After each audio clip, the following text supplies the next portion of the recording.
கேரளாவில் பெண்ணை கொலை செய்த வழக்கில் போலீசாரிடமே கண்கட்டி வித்தை காண்பித்த நபர் கையும் களவுமாக கைது செய்யப்பட்டிருக்கிறார்.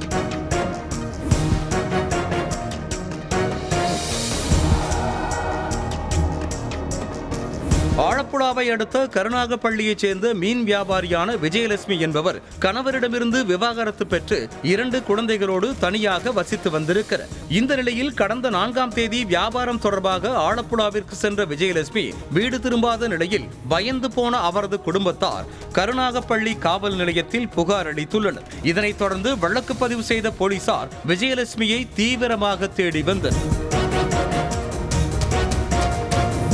இந்த நிலையில் எர்ணாகுளம் டெப்போவில் உள்ள தனியார் பேருந்தில் கிடந்த செல்போனுக்கு வெகு நேரமாக அழைப்பு வந்து கொண்டே இருந்திருக்கிறது. சத்தம் கேட்டு பேருந்து இருக்கைகளை சோதனை செய்த ஓட்டுநர் இருக்கைக்கு கீழே கிடந்த செல்போனை எடுத்து பேசியிருக்கிறார். அப்போது காணாமல் போன விஜயலட்சுமியின் செல்போன் பேருந்தில் கிடந்ததாக தகவல் தெரிய வந்தது. இதனையடுத்து விஜயலட்சுமியின் செல்போனை கைப்பற்றிய போலீசார் அதனை சோதனை செய்த போது விஜயலட்சுமி ஜெயச்சந்திரன் என்பவரோடு தொடர்ந்து பேசியிருந்தது தெரிய வந்தது. இதனையடுத்து ஜெயச்சந்திரனை கைது செய்த போலீசார் அவரிடம் விசாரணை மேற்கொண்டனர். அதில் பல திடுக்கிடும் தகவல்கள் வெளியானதை அடுத்து போலீசாரை அதிர்ச்சி அடைந்துள்ளனர்.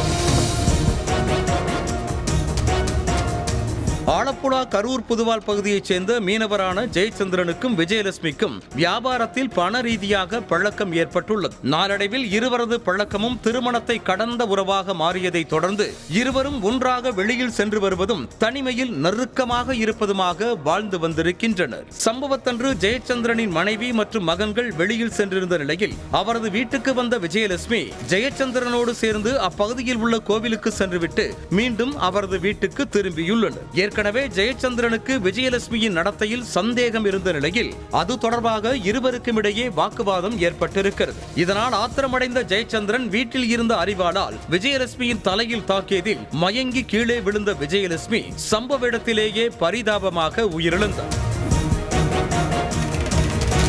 தொடர்ந்து விஜயலட்சுமியின் உடலை அப்புறப்படுத்த நினைத்த ஜெயச்சந்திரன் வீட்டின் பின்புறத்தில் இருந்த வயல் பகுதியில் உடலை புதைத்துவிட்டு யாருக்கும் சந்தேகம் வராதபடி அதில் 3 தென்னை மரக்கன்றுகளை நடவு செய்திருக்கிறார். பின்னர் போலீசாரிடமிருந்து தப்பிப்பதற்காக விஜயலட்சுமியின் செல்போனை தனியார் பேருந்தில் போட்டுவிட்டு அவரது ஊருக்கு திரும்பிய ஜெயச்சந்திரன் வழக்கம் போல மீன்பிடிக்க சென்றது தெரிய வந்தது. இதனையடுத்து அவரை சிறையில் அடைத்த போலீசார் இந்த கொலை குறித்து வேறு ஏதும் காரணம் உள்ளதா எனவும் விசாரணை மேற்கொண்டு வருகின்றனர்.